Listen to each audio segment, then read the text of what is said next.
Y estamos acá en la cancha, estamos en el Bernabéu donde viene Messi con la pelota, lo ve a Ronaldinho, la pide Ronaldinho, gol.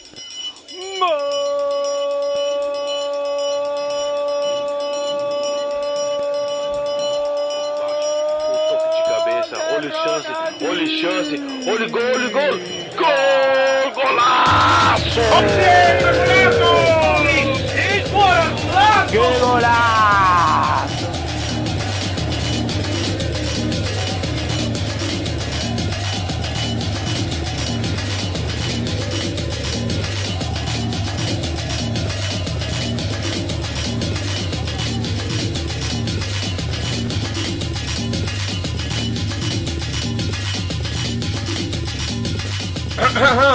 Ladies and gentlemen, welcome back to the Golazo Futbol podcast. It's yours truly, the one and only DTG. I'm back, baby, with my good friend, colleague, and new co-host. Introduce yourself. Hey, it's Mike from Atletico Madrid. And he's back, not on loan, on a permanent transfer. We signed him up, ladies and gentlemen. Oh my goodness. And if you guys are confused, where's Andres? Well, you know, Andres is a very busy man now. He's in charge of the Mundo business, and he's in charge of so many other things. He's moving up in the world. Well, me, I'm pretty much his bitch. Oh my gosh. And Mike is too. We're doing the dirty work now, Mike. I just heard that he was doing his laundry, so you know what? Jesus that's Christ. Speaking of laundry, we're here in our studio, another basement, filming on top of... Yeah, it's freaking, washers and dryers and... We'll get a promotion and you know... A promotion, he says. Oh, Christ. But anyways, it's good to be back. We're both out of school. That means we're both back here for the whole summer. We got 3 tournaments to cover for you guys today in this brief episode. Because, you know, we are both very busy men with jobs, lives, and Xbox duties to attend to. I hate foot champions. Screw FIFA, man. And along with that, we're going to be covering transfers over the course of this summer. So, yeah, let's get straight into it. Right now, actually, the U.S. men's national team, our beloved U.S. men's national team, led under Greg Berhalter, is about to take on, well, it's up to your interpretation how you want to pronounce it. Some people say Guinea, some people say Guyana. How would you say it, Mike? Guyana. That's the proper pronunciation? I don't know, but that's what I'm going with. That's pretty damn close. Yep. So, for those of you who don't know, Guinea, Guyana, whatever, is a Caribbean country. I'm only saying whatever because it's up to your interpretation how you want to pronounce it. No disrespect to any listeners or anyone from the nation, but the USA are taking them on today in Minnesota at the Allianz Field where Minnesota United play. It's a good lineup. I do like it.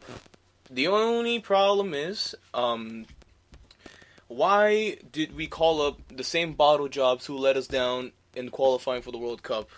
I don't get that part. I think this should just be a total revamp. I thought originally we were going so good the way we were going, you know, like getting rid of all the old and just bringing in the new. I mean, obviously a few people were there on that night night at Trinidad and Tobago, like Christian Pulisic, DeAndre Yedlin. I'm not sure if Areola was there, but some of the younger players were there on that night. Obviously, they were young, especially Pulisic. I don't even think he was 20 at that point. They're still young, so obviously they had a second chance. But people like Omar Gonzalez, people like Michael Bradley, Josie Altidore, I have no idea why they start. They're playing Christian Pulisic at center mid. They're playing a 3 in the midfield, aren't they, right now? Yep, they're going 4-3-3 right now, and they're playing Christian Pulisic in the midfield, right next to Michael Bradley, a.k.a. Johnny Q-Tip. Johnny Q-Tip? Johnny Q-Tip. It's because he's bald? I guess so. Literally Q-Tip to and me. then, alongside Weston McKennie. So, I do, as I was saying, I did like the lineup, but, you know, the defense is good. Walker Zimmerman partnering Aaron Long, is it? Let me see. Yeah. Alright, and then Tim Ream at left back. I don't really like Tim Ream personally. I think he's bit of a shoddy defender. I think he's shoddy because you know what really comes into play is his squad number. 13 is unlucky, so that's you know. my mom's favorite number. Yeah, well, you know what? It's unlucky. I've worn that for myself in club for many years. Shout out my mom right there. Yeah, Tim Ream didn't have the best season at Fulham.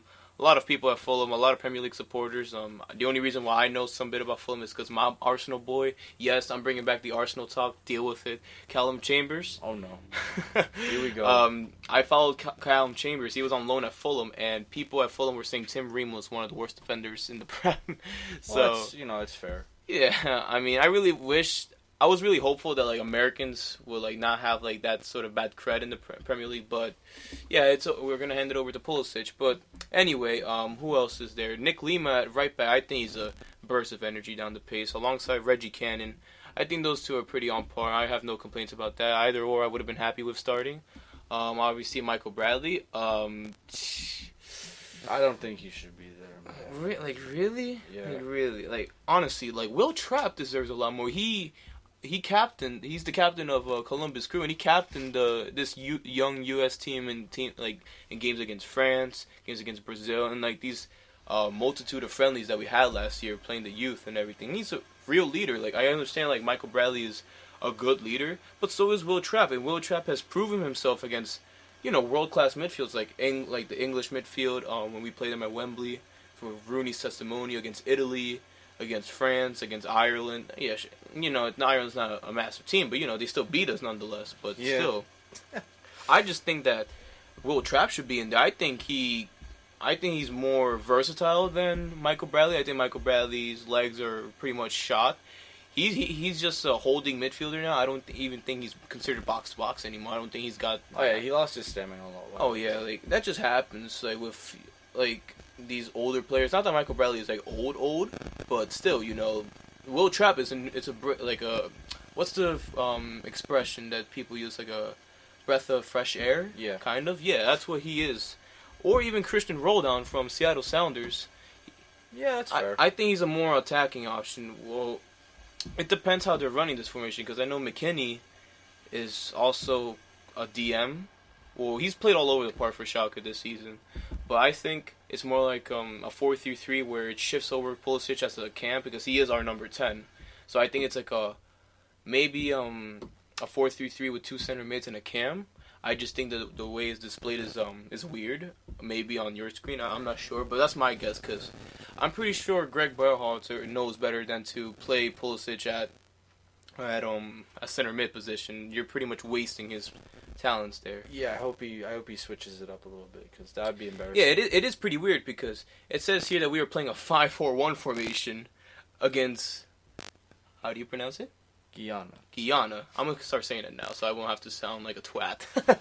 Yeah, it does say we're playing a 5-4-1. It's pretty weird, but I guess as the match goes on, because it is only the 8th minute, we're just gonna find out what's the stable formation because it says we're playing a 5-back against Guyana, which is really that's gas. That's gas because no disrespect to Guyana, I don't think we should be losing to them at all. And if we did lose to them, I think it'd even be more embarrassing than Trinidad. At least Trinidad has had some respectable players in the English lower divisions, and they had a veteran striker who recently retired. I forget his name. He was at Cardiff City for a while. Don't they have? No, they don't. I was gonna say CJ Sapong. No, CJ Sapong. No. They had some guy who was in MLS. I forget his name though. That'll come to me. I know he was at Atlanta United for a season in their inaugural season, but it'll come back to us. But any predictions for this game? I hope that US can take it. My biggest problem is that why. Yet again, we're playing Josie Altidore and Michael Bradley. Yeah, it's two players, but you got to move on, man. I mean, we need to have a soft reset. A lot of people really criticize Greg Berhalter for not choosing Josh Sargent for the Gold Cup. I understand Timmy Weah was at the U20s, which we'll get into a little bit because that tournament had just ended. But fair enough, Tim Weah was with the U20 national team. He couldn't play, of course. But to leave arguably one of our most high-rated players. Yeah, one of our best assets because he is a natural poacher. one of our golden talents, right, in Josh Sargent. Why would we leave him out of first the U20 World Cup and the Gold Cup? And apparently, the gaffer said he's not ready at this moment in time for the senior squad, but he's more ready for like the U23/Olympic squad to get us into the 2020 Olympics.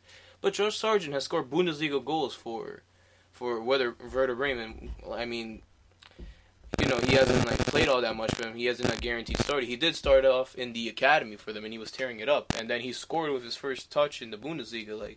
It should count for something. The kid is obviously training with one of the I would say one of the better teams in Germany, because Werder Bremen did have a good season. Mila Rashica from Kosovo, who actually did grab their first win the other day as a new nation in FIFA. He's a very good player, Rashica. Who else is there? Max Cruz is there.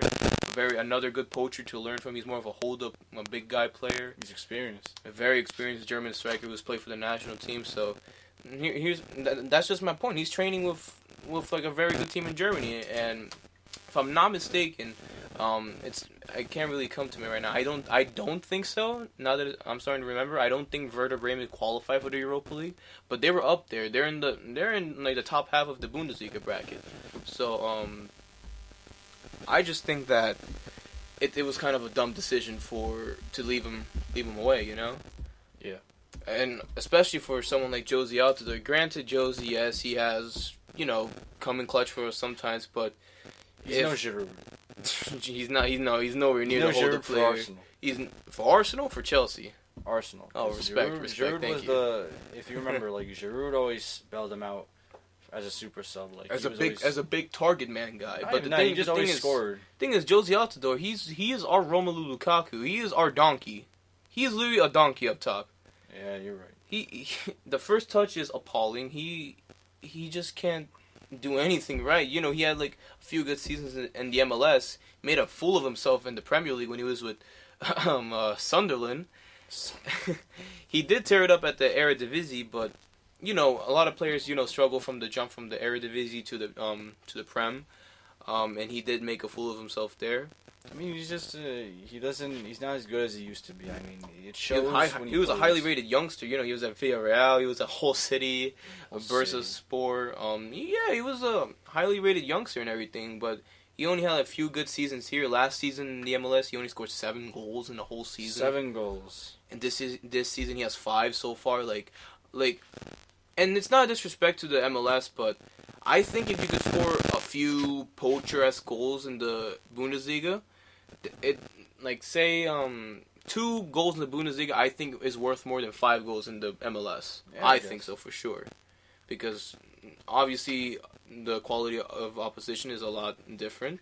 You have people you have teams, I should say rather, like RB Leipzig, which Josh Sargent did score against. They're not a bad team. They're a Champions League team now. And yeah, he did score 2 goals in 10 appearances. Granted, he only started 1 game, so in 212 minutes he had 2 goals and two key passes, and that's not a lot of time. 212 minutes. That's just about 2 full games, and I'd say half of a third game. So to score 2 goals and get 2 key passes within that time, playing as a supportive striker next to Max Cruz, I think it's really good for a kid essentially. It's better. I think that's better than what Josie's doing, because Josie is supposed to be a veteran. That's why he got chosen. A veteran. Yeah, that's why he was picked for the Gold Cup, and he's barely pulling any trees in the MLS. Well, he's a 29-year-old veteran, so. 29-year-old veteran. That just goes to show. Yeah, it shows. So yeah, I just think that was a big mistake. Tim Weah, understandable going to the under-20s, but to not include Josh Sargent in anything like that, I think that's just a crime. But any match predictions so far for this game? Still currently 0-0 in the 14th minute. I just hope that U.S. can pull a goal. I mean, Zach Steffen, solid keeper. I don't think he's going to be letting anything in today. I think that Jesse Zardes definitely has a goal in him tonight. Let's see if he can score 1 or 2.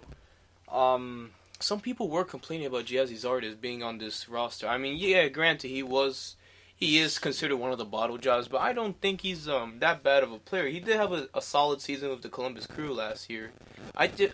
For me, I think it was a bit harsh to go at him the way people were going at him, because he did score 19 goals last season in the MLS, which is pretty good in 33 games.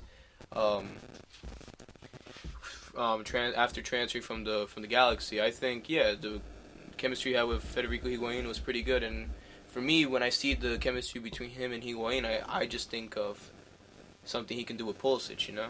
Mm-hmm. Similar players, they both play at the number 10 role.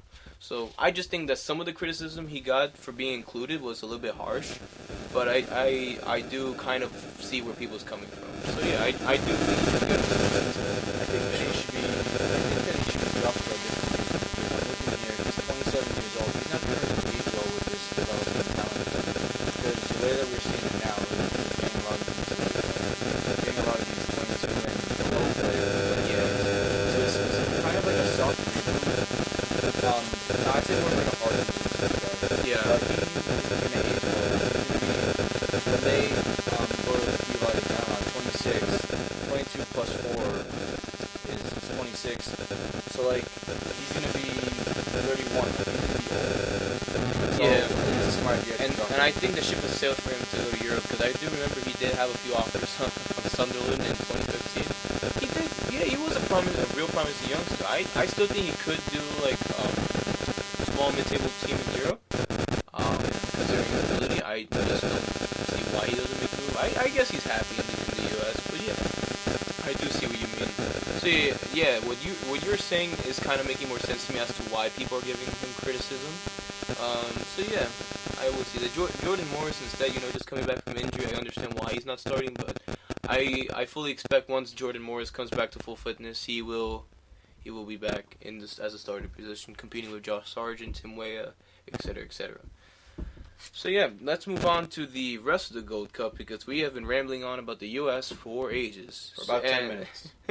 So the bottom line with that is, get rid of the bottle jobs. We've had enough of them. So yeah, just bring on the new. Also today, Panama beat Trinidad and Tobago, which not surprising, because as we know, Panama have been a growing nation in the past few years in this sport. They made it to the World Cup. Yep. They made it to the World Cup ahead of us, bro. Like, they're no joke. They have some good MLS veterans in there, like Roman Torres, Michael Murillo.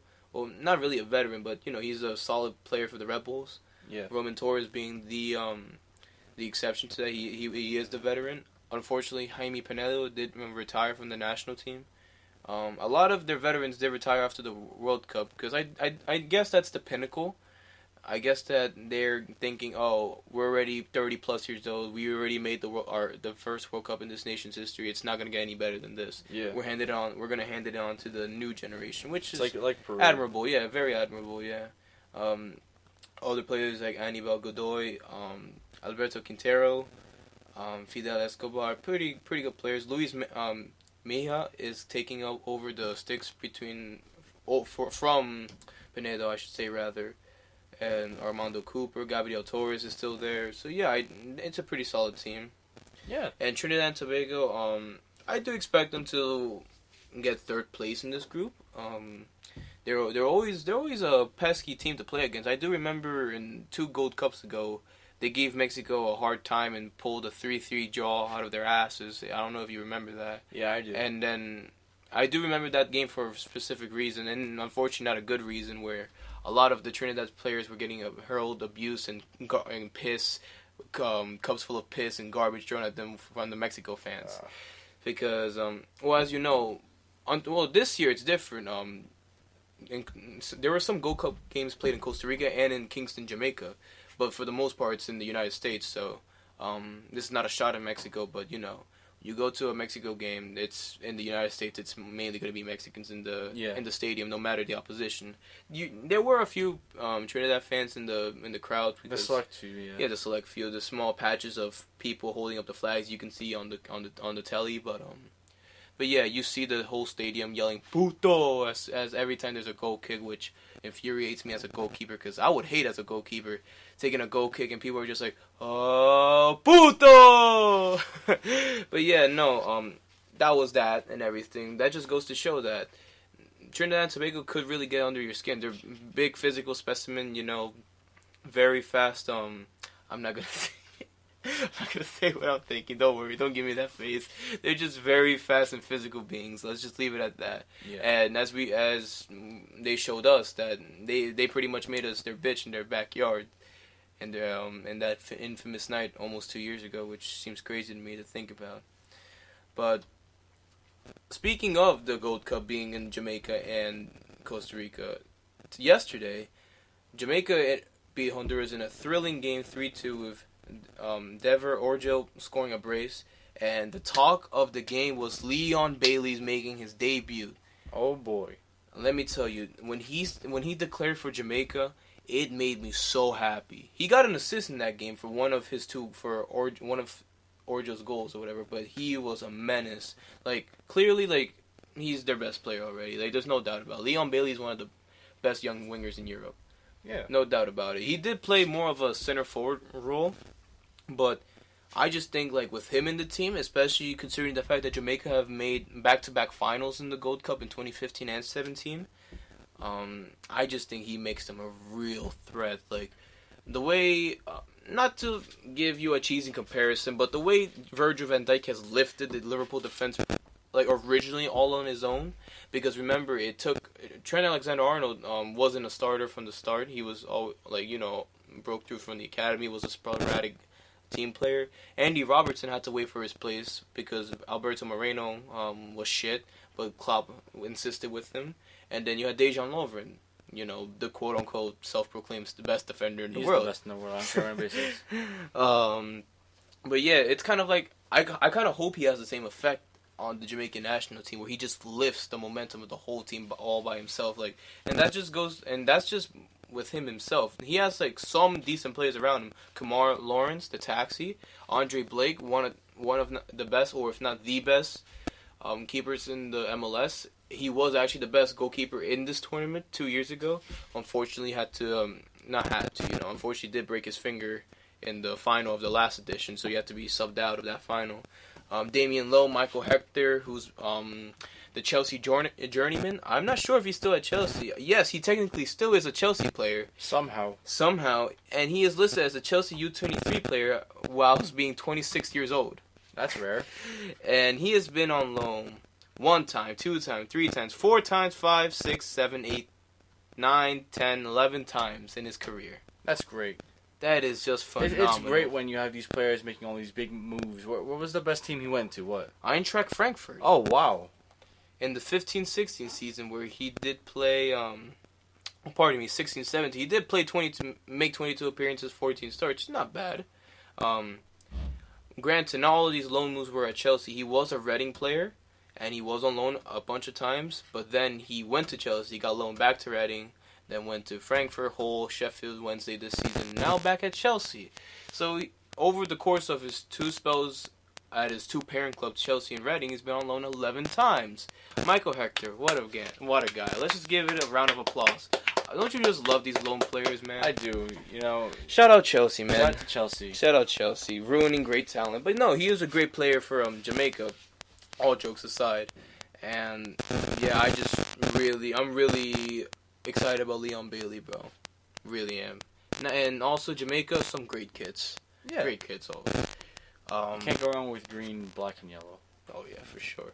And the Honduras did give up a good give him a good fight. If I'm gonna be honest with you, Honduras historically always been a better team than Jamaica. I wouldn't say in the recent years. I think Honduras has dropped a little bit in quality.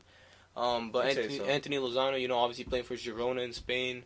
Alberto Iles, how do you say his name? Izaguirre. Well done. Yeah. The Celtic player. That's why that's how I know him. He's not in Celtic anymore. He got released. Yeah, I think he went to some Saudi Arabian club. And then the Figueroa brothers in there. Luis Lopez is a decent goalkeeper. So yeah, they did give him a good fight. I do kind of believe that, the anticipation of Leon Bailey finally playing for Jamaica and everything got the home crowd really riled up. And I'm not gonna lie, watching the game back, I'm kind of leaning towards this idea that Jamaica just won from the home field advantage, because the support was incredible. Like, so many people have been eager to seeing Leon Bailey finally play for Jamaica, and it's great to see that he's finally playing for them in a major tournament. Also in Kingston, Curacao, for me, who are massive underachievers, infamously massive underachievers, losing to El Salvador. No disrespect to El Salvador, but they're not pulling any trees anytime soon. Historically, they never have. I only say Curacao are underachievers because Elroy Room is a decent goalkeeper from the Eredivisie. He was doing good at Vitesse Arnhem, if I'm not mistaken. Chelsea FC B team. And then he transferred to PSV Eindhoven to be a backup goalie. Granted, doesn't play much, but still, Elroy Room, I've seen videos of him. He's a pretty decent goalkeeper. Cuco Martinez he did play center back in this game, and he shifted around to the center back into right back. But he is a Premier League proven right back. Granted, not one of the best in the league, but still, he is a proven right back in the top division. He did score one of the best goals that Arsenal have ever conceded. I will give him that when Southampton smashed us 4-0 on Boxing Day 2015. Boxing Day. Leandro Bacuna is a English Premier League and Championship proven player playing for Aston Villa and Cardiff City this past season. And for me, those three players on their own should be enough for them to be beating El Salvador, who, like I said, not pulling any trees anytime soon. Even their backup keeper plays for Oldham Athletic. You have Cuco Martino, who's at Feyenoord in the second half of the season. You have some Dutch league players because, as some of you geographic maniacs like myself, you guys would know that Curaçao is a Dutch province, so a lot of their players do play in the Netherlands in the Eredivisie. That's right. So it's just kind of surprising that a team with so many players who play in a top league in Europe can't seem to do it together for the national team. That's why I think they're underachievers. Would you agree with that statement? Yeah, I think it's fair. I think it's fair to say. I mean, this is the team that stopped Cuba from qualifying for the World Cup, so, I'm pretty sure Cuba's campaign would have ended at some point anyway. My God. For those of you who don't know, Mike from Atletico Madrid is from Cuba, and we'll get onto that in a second. Not from Cuba. My parents. His parents are, so he has to support the Cuban national team. Because let me tell you guys something. Supporting one national team just isn't enough. It really isn't. You have to support the homeland too. Yep. So, on the topic of that, where else are you from, Mike? Just for the viewers to get a heads up for any future references that we make on the podcast. Nah, it's just America and Spain and Cuba. There you go. Mike from Atletico Madrid, obviously. Atletico Madrid being in Spain. The Cuban heritage, along with being born here, alongside his partner in crime, DTG. But, anyway, speaking of Cuba, I'm sorry, bro. I am very, very sorry. 7-0 against Mexico. Is there anybody who thought that Cuba was going to win? Congratulations, you played yourself. Oh my gosh, bro. I'm going to read you. You guys have actually been in the same Gold Cup group for 3 of the last 4 tournaments. 2011, 2015, and this year. On aggregate, they have beaten you 18-0 over the course of those 3 matches. Just 18? Just 18. Who cares? And the scary thing is, it's gone progressively worse every year. In 2011, they beat you 5-0. 2015, they beat you 6-0, and this year they beat you 7-0. Well, you can only go up, so it's all good. Quote from Mike's father. But anything to say about that, mate? I'm just gonna say this. I've played in the park. Play soccer in the park. University intramural team as well. No, not even that. Don't even worry about that. Just you're in the park. You're just using park soccer. Yeah, we're just gonna say Okay. park soccer. I've seen fathers take their kids or whatever. Some of those kids run more than the Cuban national team players. It's disgusting. The lack of pressure that the Cuban players provide. The first goal that came minus in the first 5 minutes, it was absolutely disgraceful. How do you slide over a ball like that? I swear, I think he slipped on a freaking plátano. I don't even know what he was doing. The way how he slid was disgusting. The defense was shambolic. Sandy Sanchez can't save anything unless it's offside for some reason. I don't understand why. Sandy Sanchez is supposed to be one of your better players. He can't dive. He can't dive. So you're saying we can both play for the Cuban national team? I could play their keeper, and I don't even know how to play goalie. So you're saying you and I could play center back and goalkeeper respectively for, I could play anywhere on the team. and it'd They be an don't run. improvement. And it'd be an improvement. You say? Yeah. Yeah, it kind of says something when Diego Reyes, who I don't think went to the World Cup. Yeah, he didn't even get selected to the World Cup because of poor form. Not even playing for Espanyol, now at Fenerbahce. Playing a center back playing CDM scores on you. Yeah. That just goes to show. Granted, Raul Jimenez have a good season at Wolves, but I'm sorry, losing 7-0 is inexcusable, mate. No, it is excusable because the excuse is they don't run. They simply do not run. The Mexican team, they were literally walking with the ball. I'm pretty sure I saw Ochoa getting tacos at halftime. Oh my god! And he was eating them on the field when they came back. It was disgusting. Oh my gosh, bro.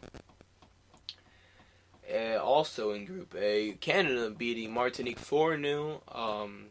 I must say, watching Canada in the last Gold Cup, I did attend, because they were in Costa Rica's group, I attended their match against French Guinea, who are not in this edition of the tournament. They beat Martinique 4-0, and watching them, like as I said, from last year to now, I've been catching up with them, following them, because soccer in Canada is growing. You know, the Canadian Premier League is launched, and everything is up and That's running. right. Hopefully they'll be in FIFA soon. And then you have people like Alphonso Davies there who is making headlines, bro. Obviously scoring 1 goal in 1 appearance, well, in 6 appearances for Bayern Munich in the Bundesliga this season. People like Scott Arfield playing for your favorite Scottish team, Rangers. I hate them. Atiba Hutchinson, a Besiktas FIFA legend. The one player you never want to get. I can't recall. He did get a team of the season a couple of seasons. Yeah, he did. I can't, the amount of times I packed I think him, it was bro. FIFA 16. Yeah, the amount of times I packed that man, that's how I know about him, well, for the most part. Jonathan Osorio from Toronto FC, Junior Hoylett from Cardiff City. I was actually in attendance for Alphonso Davies' international debut. He scored a brace in that game against French Guinea. But, yeah, I'm really impressed by Canada. I think they can go... I think they can go to the semifinals in this tournament. I think they have what it takes. The Milan Borjan, their goalkeeper, replaced the Red Star Belgrade. He made appearances against PSG, Liverpool. He was in the Red Star team that beat Liverpool 2-0 at Serbia, alongside Napoli. So he did keep a clean sheet against, granted, a Liverpool B team, but still against the European champions. So I think this team can go. I think this Canadian team can go to the semifinals. That would be my best prediction. I think Cuba's going to make it to semifinals. Cuba's going to make it to the semifinals. You've heard it here first, everybody. Place your bets. Place your bets. The team that can't run is going to score the most. I don't even know what the odds are, but if you want to bet on it. Cuba's bet $5 for Cuba, the Cuban men's national for team. Cuba to go through, Canada got to lose to Mexico tomorrow. We got to beat Martinique, and then we got to beat Canada. So yeah, that seems realistic. To me. My gosh, yeah, bet $5 on. That's the real greatest game. on Cuba and get a huge return if they win the Gold Cup. A good chunk of $500,000 because the odds of that happening. Ridiculous. No, you're going to get a sugar cane. That's it. A single sugar cane. I honestly think Cuba's... You know how the infamous saying goes, Leicester City 5,000 to 1 odds to win the Premier League, and they actually won it?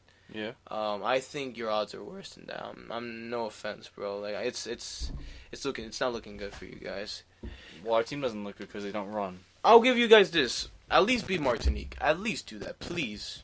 Well, we'll figure that out tomorrow at 8. You guys play Martinique tomorrow? Yeah, at 8, yeah. Jesus, and then Canada play Mexico. That's right. I think that match is at 10. That's the main event, I'm guessing. No, 10:30. And breaking news, ladies and gentlemen: the United States has scored, and it's Paul Arriola, the man from DC United, and Weston McKennie got the assist.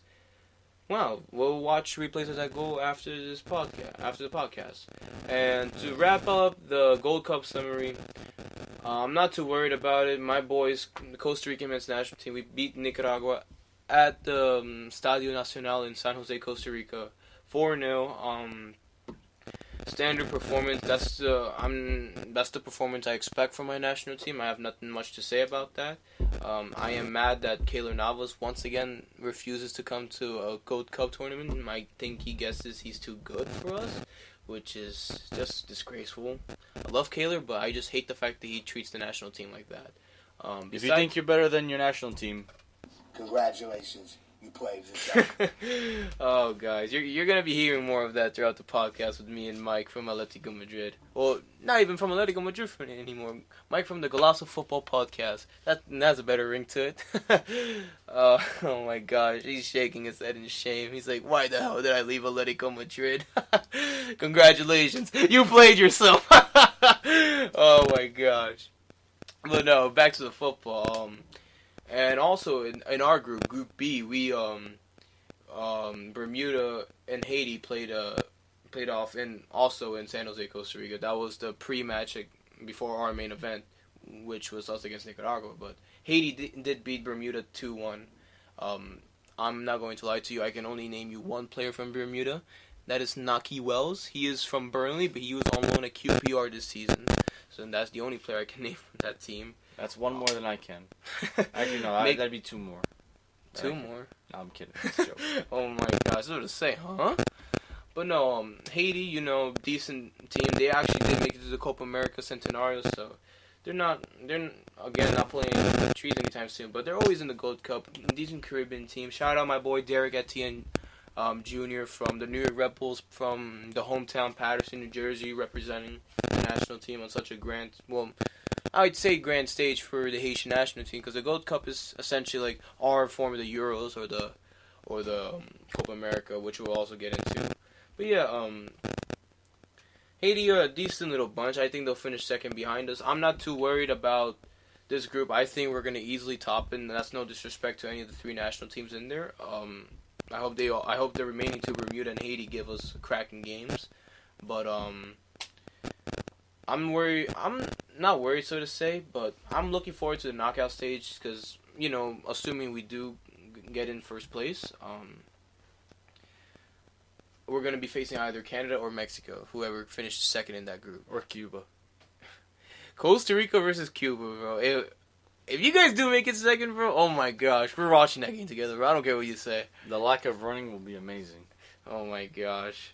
But no, what was I going to say? Yeah, that's pretty much what I'm looking forward to. Just who we face in the quarterfinals, because it is a short tournament, a small tournament compared to the Euros and whatnot. So it just goes straight to the quarterfinals, and yeah, just looking forward to that. And that wraps up the Gold Cup preview. So now, at the same time, let's go over to Copa America, where Brazil just tied 0-0 against Venezuela. What? Can you? Yeah, what indeed? The game just ended. Can you believe it?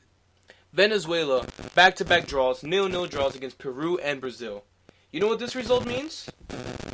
Oh, I was going to say what this result means. I thought Peru was going to be on top of the group with 4 points, but goal difference has them behind Brazil. And that's the next fixture, Brazil versus Peru. Oh, no. Handball City. Yeah, let's not remember the last time that Peru played Brazil. Jesus I mean, Christ. it wasn't a handball. No, it wasn't. It wasn't a handball. I don't know what you're talking about. That was never. I wish Andres was here to hear you. He'd probably call you a fico. Now something else I'm bringing back. Football fico! That was a little bit too loud. It was. You probably broke the mic. Oh my gosh. But no, that's shocking. Brazil, Venezuela, Brazil, the home advantage. Apparently Dani Alves got man of the match. Okay. He created the most chances from right back. Like, that's just, okay. Another accolade for him. But I will say, the Venezuelan keeper is a great keeper. Like, he kept up Peru.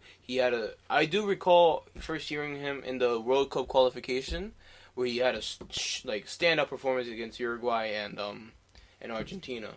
Let me get this straight. Let's get this straight. Why is Wilker Josef Farinas, Martinez? he's on the bench. We'll get on to that. Wilker Farinas, the goalkeeper, had one save to make all match against Brazil, who had a line of Firmino, Richarlison, Coutinho, David Neres, and then eventually Everton, the youngster from, if I'm not mistaken, he's from Grêmio. Yes, he is from Grêmio, and Gabriel Jesus. All these guys could not score on Wilker Ferdinand. They could only muster out one save out of him. What's going on? You go and score goals against Venezuela, Coutinho, huh? I mean, Coutinho, it looks here statistically, he didn't have a bad game. And neither did Arthur, but Roberto Firmino was shut out by Mikel Villanueva. If you guys have ever heard of him, he plays in the Spanish second division. I know Venezuela has a veteran in there. I always pack him on FIFA as well. Roberto Rosales, formerly of Malaga and Espanyol. He's a La Liga experienced fullback. Yangel Herrera, former NYCFC player, now a part of our owner club, as people like to make fun of us for, Man City. He was playing at Huesca this season. Thomas Rincon, the Venezuelan midfielder he was at Juventus, now he's at Torino, and the main man himself, Jose Solomon Rondon up top, which is kind of weird as to why they don't play a two-man up top with small man, big guy combo with Rondon and Joseph Martinez up top. They only brought him on the 85th minute. Like, are you kidding me? Like, I think they just forgot what he did last season. I just think this game was just a dull game. Both keepers only had to make one save, Alisson and Farinas respectively. Like, this game is just dull. I can't believe this. Like, I'm not really actually, you know what? I'm not that surprised considering Brazil over the past few years. I can't defend Brazil. Yes. Let's get this straight. Mike has this stigma that Brazilian defenders cannot defend. Alongside which other defenders? Oh no, it's just Brazilian.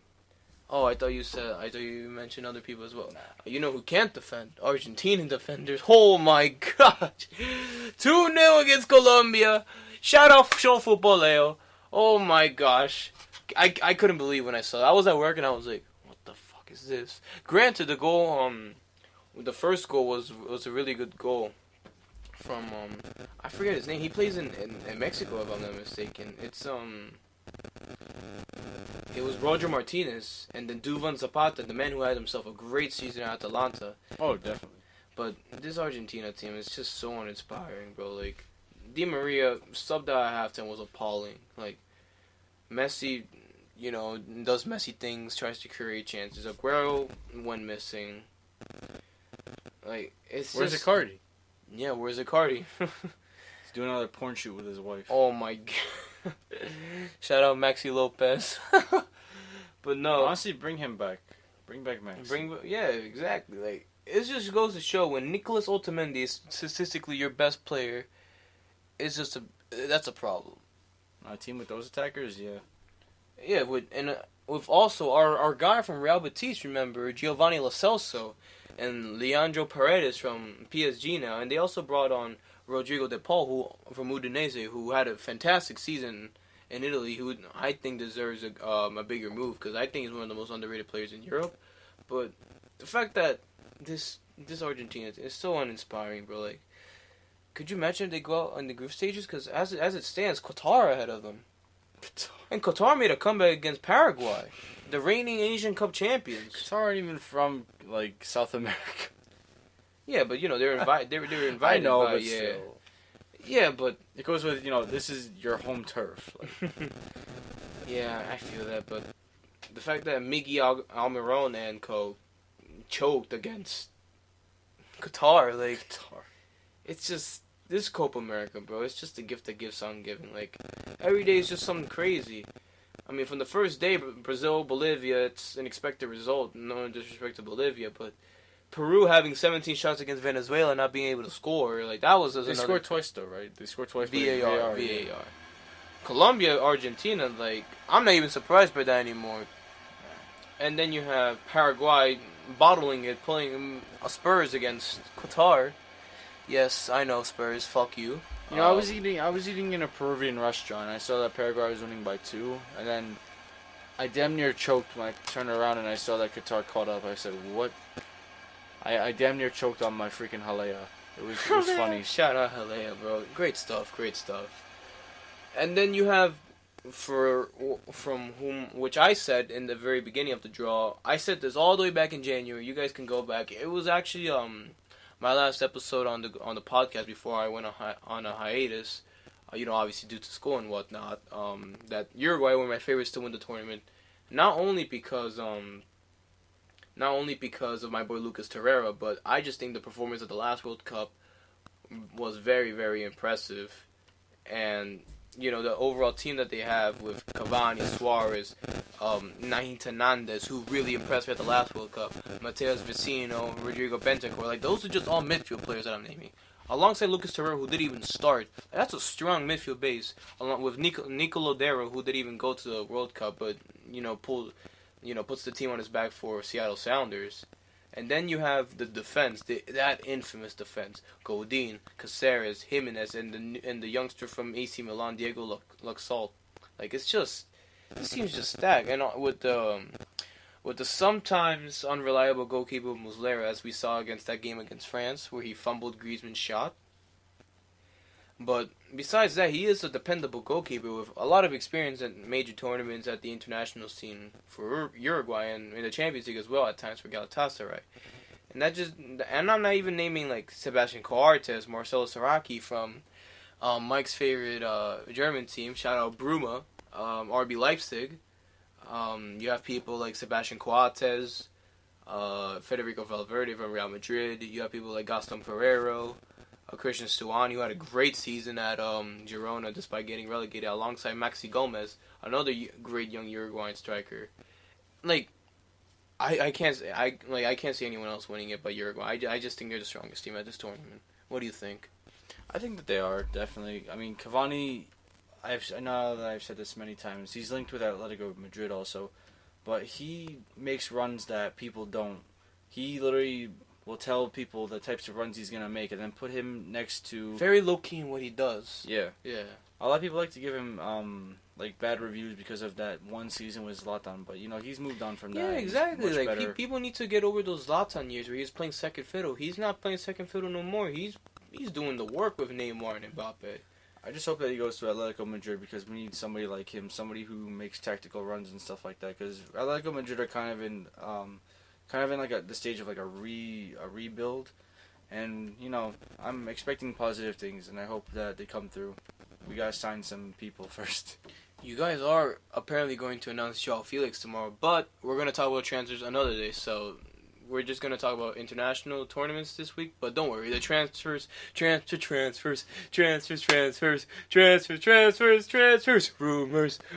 rumors are returning soon. Why you give me that look? I'm officially leaving the podcast. Good night.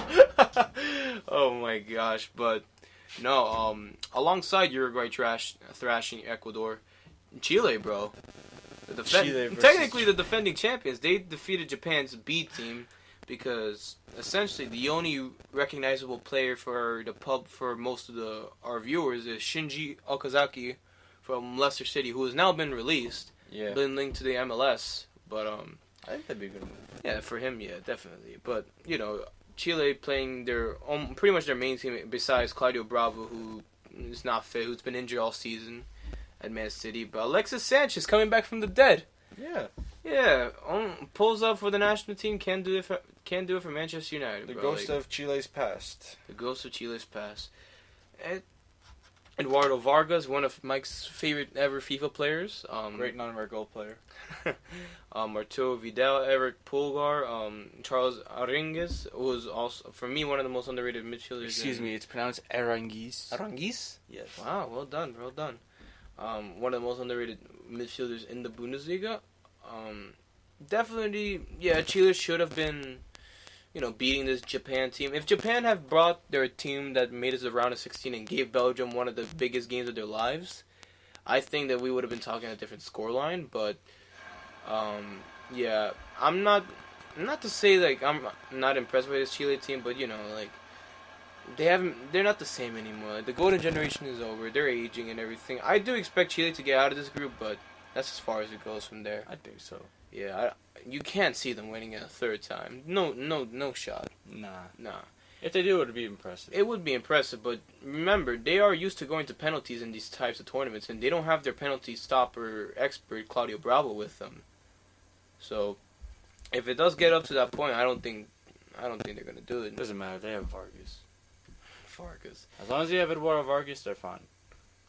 Now let's just see. Maybe this is the start of the new Alexis Sanchez. Well, I don't think it's gonna be enough to save his United career. I think the damage has already been done. You know, He's old.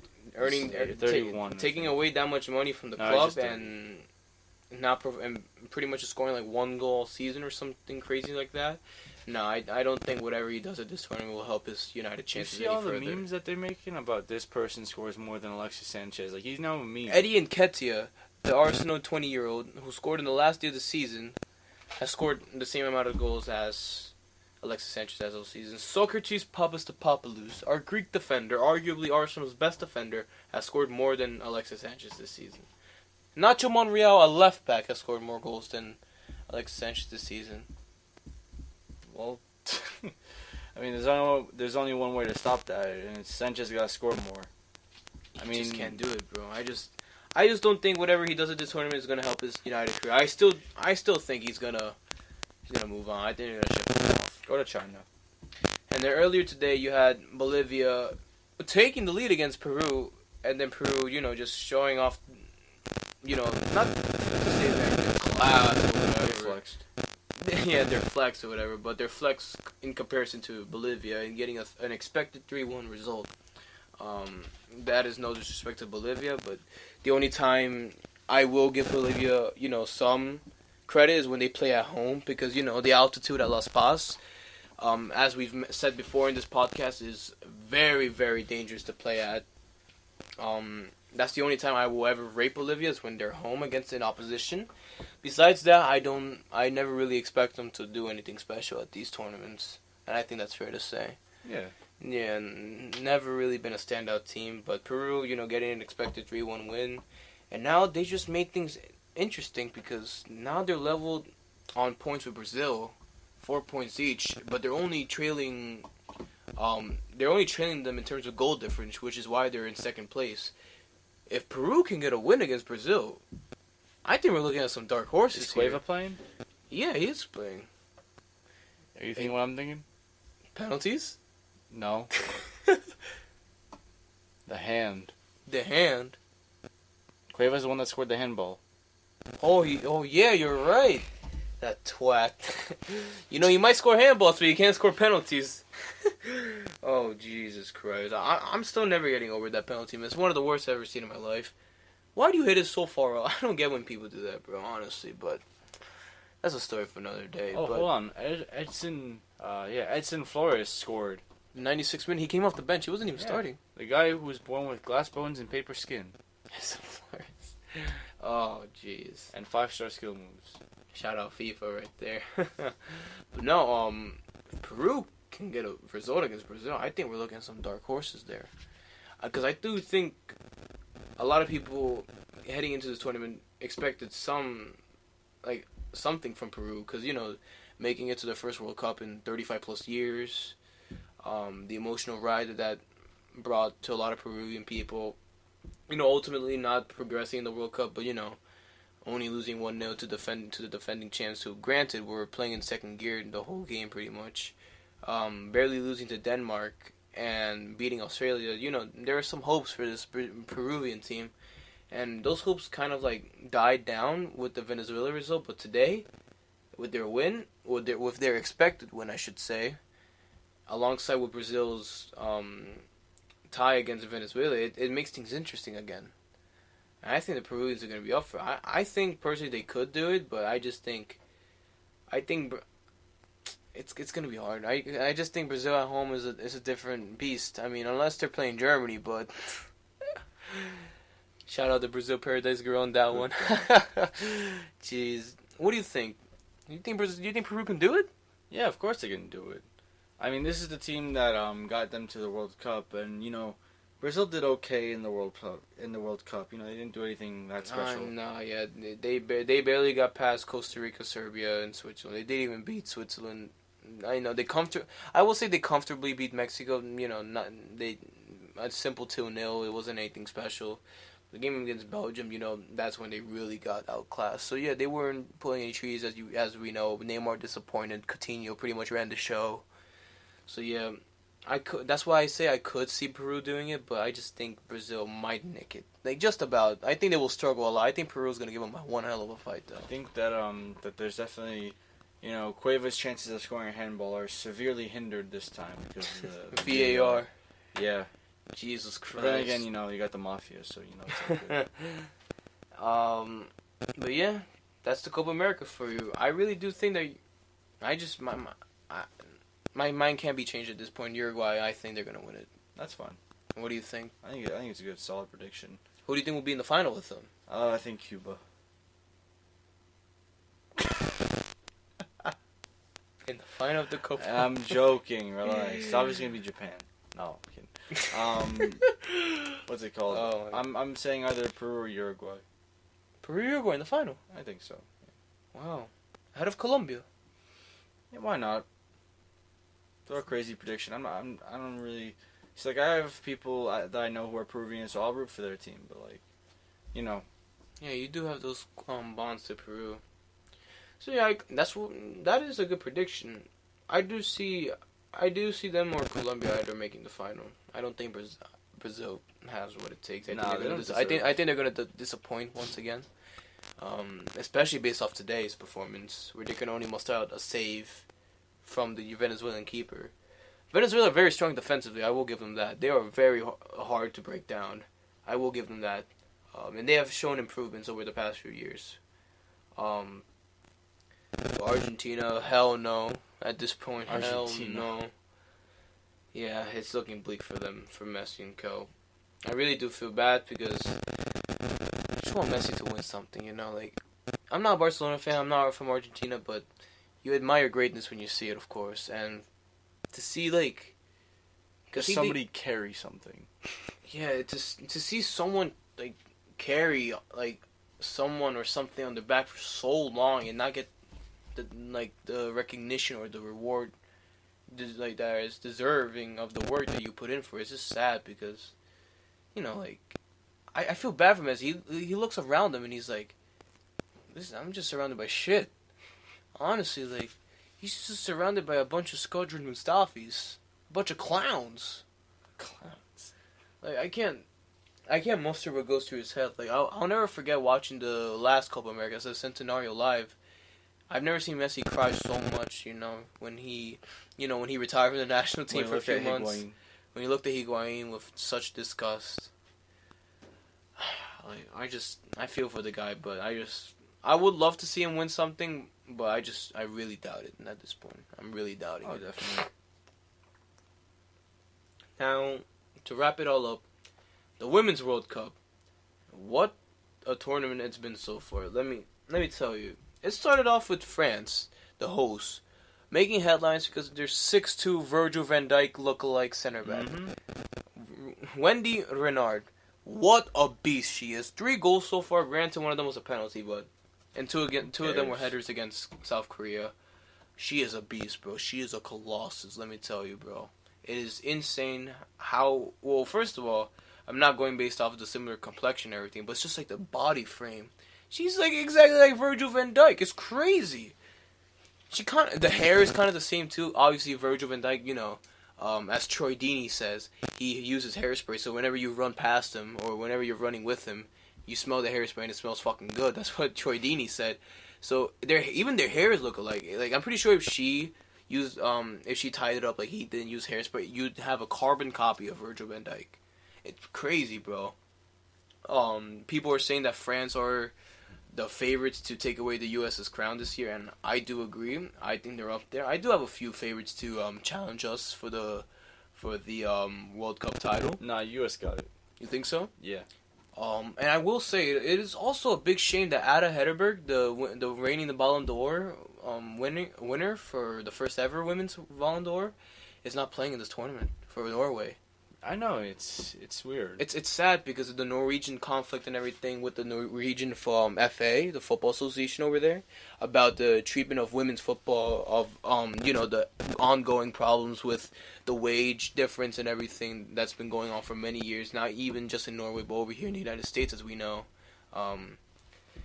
It's just a shame that that problems outside of the field, outside of the pitch, has to interfere with a player, and not even just a player, with the best female player in the world, not being able to participate in the best tournament in the world. You know, it's such a big shame for that. Yeah.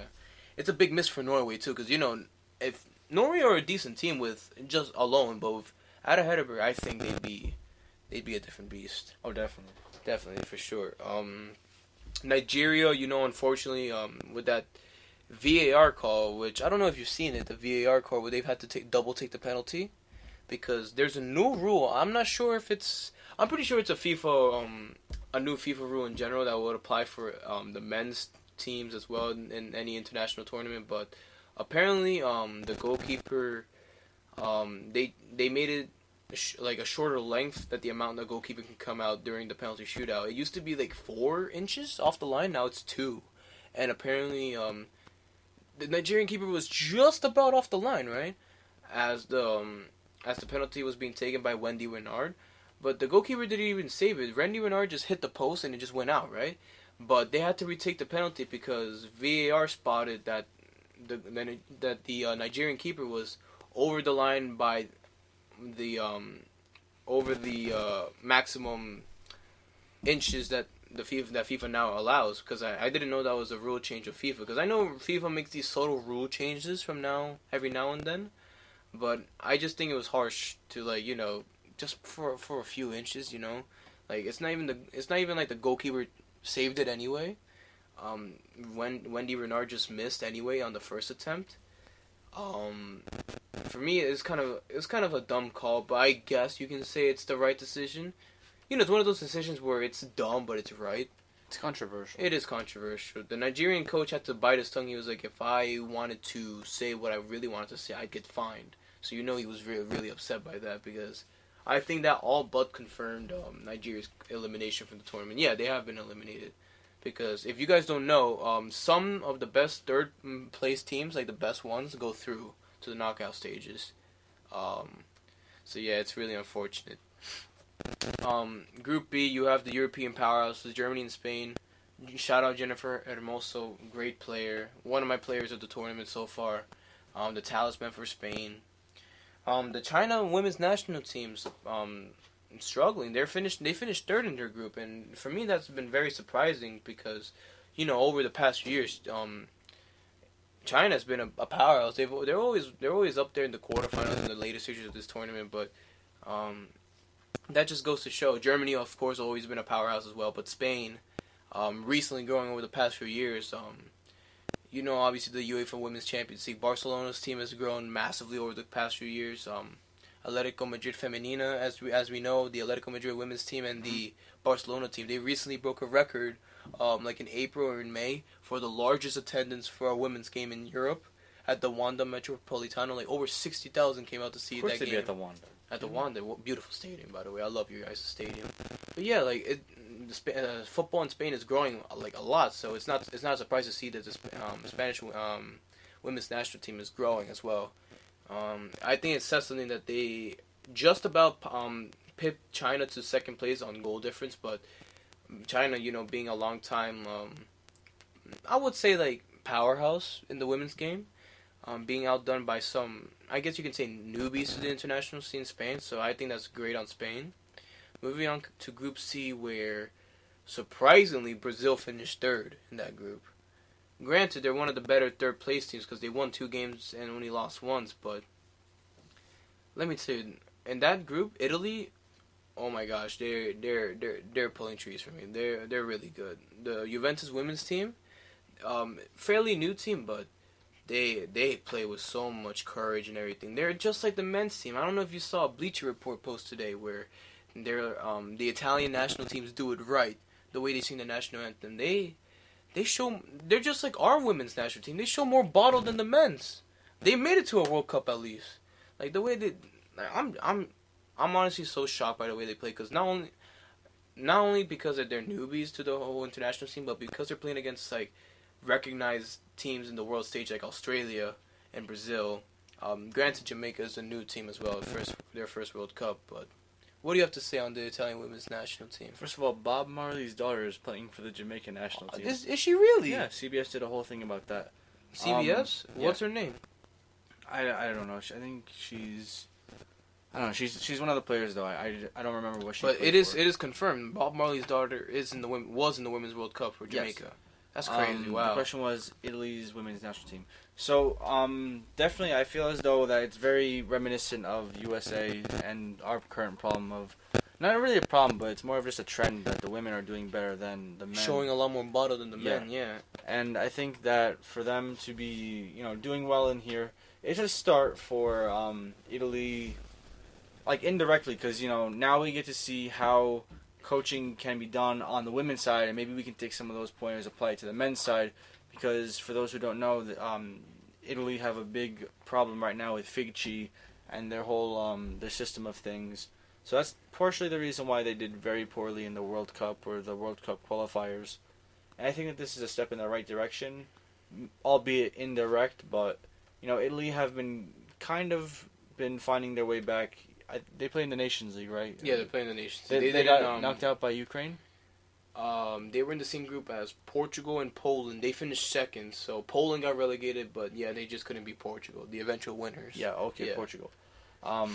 Oh no, I'm thinking about the U20 Cup. The U20, yeah. I'm thinking about We'll get U20. in. We'll touch upon that for a few minutes afterwards, but yeah. Yeah, so all in all, I think Italy is a step in the right direction. Yeah, I took the words exactly out of my mouth. They're very reminiscent of us. You have, I just want to give a shout out to Cristina Girelli. She scored. She's one of the top goal scorers of this World Cup, scoring a hat trick against Jamaica. I feel like a lot of the top scorers in this World Cup score a lot of their goals in one game, and we'll get into that soon if you guys know what I'm hinting to. But yeah, Sam Kerr for Australia, one of the best female players in the world, scoring 4 goals today, making her one of the top scorers in this World Cup. Again, scoring all goals against Jamaica. For me, that's just sad to see. Like debutantes in these big tournaments just get smashed. Like I hate to see it. Like you really just do hate to see it. You really gotta feel for them. But yeah, shout out Sam Kerr, phenomenal player. Never disappoints for club or country. And then you have, led by Phil Neville, the new Gareth Southgate. I don't know if you've seen Phil Neville wearing the same waistcoat and everything. England, finishing third at the last World Cup. I fully expect them to go as far this time around. They're topping the group so far with Japan, the finalists from the last 2 finalists, and Argentina and Scotland. Scotland, unfortunately, pretty much all but eliminated. Who, for me, out of the teams that are currently in last place, they have played probably the best. Scotland's played very well, and I feel bad. I don't think that 2 losses is a good reflection on their performances, because they put up a fight against England and Japan, barely losing 2-1. And Argentina, also debutants in this tournament, and their maiden game tied against the back-to-back finalists, Japan, 0-0. I think out of the debutants, they're one of the better ones. They only lost 1-0 against England. I think it's a very impressive team, because they've come a long way from losing 11-0 to Germany, 8-0 to China, I believe, because I know they've had a poor record of opening games at Women's World Cups.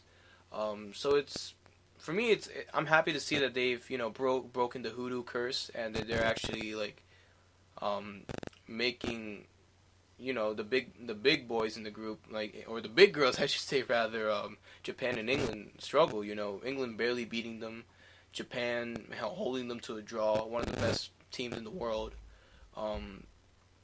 I just think that the men's team once again can take a lot of notes from the women's national team. I'm not saying it's sad, but it just goes to show that the women's game ain't no joke, bro. It's not. Especially when they're showing the men how it should be done. It's kind of a shame, considering how the fall of the men's national team in comparison to this sudden rise of the women's national team. They're really showing. These women's national teams are really showing us up, bro. It's great to see for the overall infrastructure of the women's game, but at the same time, it's sad to see the fall of the men's national teams. But overall, us here, I'm pretty sure Mike and I can firmly both agree that we're both very happy that these women's national teams are showing us men's teams how it should be done. Almost done. We're two groups away from wrapping it all up in the Women's World Cup. For me, my personal favorites to win it outside of the U.S., the Netherlands. The reigning UEFA Women's Euro champions. I just want to give a quick shout out to the new Arsenal signing from the Arsenal women's team, Danielle Van de Donk. Great attacking midfielder, and probably the love of my life, Vivian Miedema. She's only 22 years old and she's already the top scorer of her national team. I say the love of my life because she was the top scorer in the female EPL this season. And she's just fucking phenomenal, bro. Like this Dutch team is no joke. Like they've only conceded one goal in both their games against Cameroon and New Zealand, but I must say, like, they play total football. Like, it's crazy. Like, you know, the Dutch in total football, that love story that will never end. But I'm mesmerized by the way they play. I'm not even saying that because of the Arsenal bias in their team, because Danielle Van de Donk just signed from we just signed her from Bayern Munich. Miedema is a veteran already at 22 years old for club and country, and I'm just overall stunned by the way they play. I will say the goalkeeper is probably the weak link. She, not that the goals have been directly her fault, but it's just like, wow, like why are you coming out on that chance? You know, it's just something I look at as a goalkeeper. It's like, oh, why are you coming out? Like, oh, why are you hesitating to come out? Some of those things. So goalkeeper, that is the only like small criticism I'll give about the Dutch women's national team. But other than that, I love them. I love them to bits. And Canada, you know, always up there in the world's rankings for the women's national team, and it's pretty much between those two who's going to top the group. I think that's going to be one cracker of a game. Now let me ask you this, Mike. What do you think about these? What do you have to say on these women's national teams doing better than the men's national teams? Granted that the Netherlands are coming back. You know, they made the Nations League finals. And whatnot, but I'm talking about in general, like USA, Sweden, even though Sweden did decent at the World Cup, Canada, Japan, Argentina at this rate, Italy, Australia, China especially, Norway. What do you think about like countries like these, like outperforming the men's national teams by some margin? I think it does two things. I think that first of all, one striving puts pressure on the other one, because at the end of the day, you want to have equity among the two different divisions, men and women's. So if one is kind of slacking, okay, maybe the other nations are doing good, maybe not. But at the end of the day, you want to have equity between your two teams, because you know you don't want to be biased towards one or the other. Of course. Secondly, I think that with the women doing well, it's going to inspire the men, not like competition-wise, but it's going to inspire, like, hey, if they can do it, we can do it type of deal, where the men are going to be more inspired to play better because they see that, their fellow countrymen and countrywomen, or I should just say maybe countrywomen, are doing good, so maybe they're going to want to try to aspire to be better. And, at the end of the day, international football is definitely tougher than club because, you don't get to pick your players. It's more of, who's born with you. Yeah, of course. And you only get some time together, while as a club you have a whole 38-game season, so to say. You have months together, while when you join up together for the national team, you're only together for a few weeks at most. So, yeah, I do agree with that. That is harder for a country. But, yeah, no, It's just a real statement, and that's what I was really hoping for, that this Women's World Cup would show a lot of viewers that say women's soccer is irrelevant, or a lot of people who don't even watch women's soccer or acknowledge it. Like, I was really hoping that this World Cup would give a big statement to those men's national teams who have been perennial underachievers for the past few years, or just not, showing up where it matters most. And that's it's been proving my point that women's soccer women's football is really growing, and it's really showing us viewers who predominantly only view men's soccer or men's football Obviously because that's what's broadcasted the most. I was really hoping that this World Cup would be like the start of change for that, for biasness, for people who make ignorant comments, for people who don't even acknowledge it, or to finally settle the wage structure differences here in the United States or on the global stage for the sake of the women's game. Because just to sum it all up, what I'm talking about here, you don't even have to think about it. The difference between the Champions League men's winners, Liverpool, how much they earn for winning the Champions League compared to how much Lyon wins for winning the women's team wins for winning the women's Champions League. Now let me ask you this, Mike. It's no shame. Have you ever seen a UEFA Women's Champions League game live? No, I haven't seen any game live. Wait, by live, do you mean television or actually? Attendance? Yeah, like shown on television, I should say. Oh well, yeah. The occasional, I walk into a place and maybe they have a game playing, but For I the don't Women's actually, World Cup, right? I don't actually go watch. Yeah. But for UEFA Women's Champions League, have you ever seen one shown anywhere? No. Exactly. And I really hope that the Women's World Cup changes a lot of facts like that, where it's broadcast, whether it be broadcasting it more, showing, giving bigger wages to women, giving more airtime, more broadcast time in general, just more overall attention that it deserves, because they're just showing us up in every respect in the game, in terms of play style, in terms of team coherency, in terms of everything that we want our men's national team to be, the USA men's national teams, and these other national teams as well. And to close it all off, our beloved USA, who are in the last group, Group F.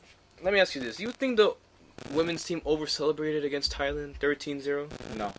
No. You think it's granted, right? That they're yeah, you're winning. You should be able to celebrate however much you want. I just think that all the comments, I don't want to get into those comments and to drag this on even longer, but a lot of the comments saying that, it was very uneducated and very rude of them to do it, I think it's outrageous. It's rude for the keeper to not dive anymore after the third goal. And granted, Carly Lloyd and co. did show respect. At the end, they said, keep your heads up, don't give up, and everything, to the Thai goalkeeper and to the rest of the Thailand national team. They did show their respect at the end to your opponents, because that's just what you should always do. And I just think that and I'm not gonna lie, a lot of the criticism has been coming from men, unfortunately, which makes us look bad, because as everyone says, men are trash. That's the topic for another day. I just think it's really stupid, those thoughts and whatnot. But yeah, obviously USA also beating Chile, who, for me, the Chilean goalkeeper had a standout game. She plays for PSG too. I think they were hard done by losing 3-0. I don't think that's a fair reflection of the game, because I think Chile did play a lot better. And Sweden as well are in our group. Another powerhouse in the women's game. As Mike pulls up a random picture of Paul Gasol for me, I don't know what that was about. It's Paul Gasol. I don't know. But yeah, it's gonna be down between USA and Sweden to take top spot in Group F.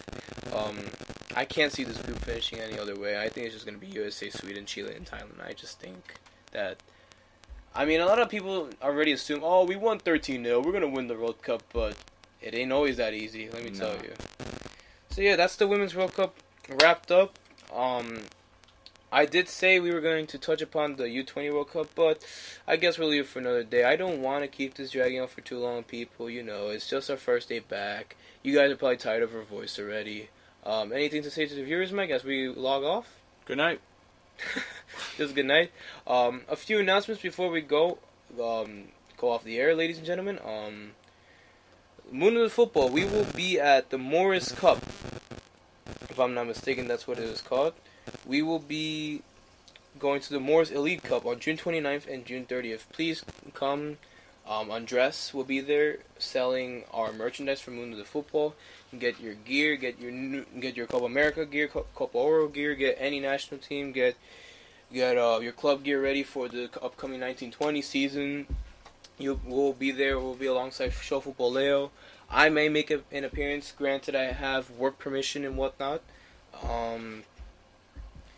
So yeah, Show Futboleo and I will be hopefully doing commentary for the whole cup run. It'll be a great time. Please come out, support Mundo de Futbol, Show Futboleo. And yeah, come meet and greet us and watch some good quality football on display. You can also listen to us on Spreaker, on iHeartRadio, Apple Podcast, on Google Play Music. Any other thing you can think about right now? Any other apps that you can think of? Spotify, yeah, there you go. Any other apps you can think of. It's great to be back, guys. Not Bumble or Grindr though. Don't. You're not gonna get those. Oh my gosh, yeah, don't stay away from that. But yeah, it was great being back, guys. I miss all you guys. Hopefully, we'll start live streams soon again, but we're gonna get everything sorted. Mike, anything else to say besides good night? Good night and good morning. So that wraps up the podcast, and see you guys next time. See you guys next time. It's great to be back, guys. See you next time. Hey.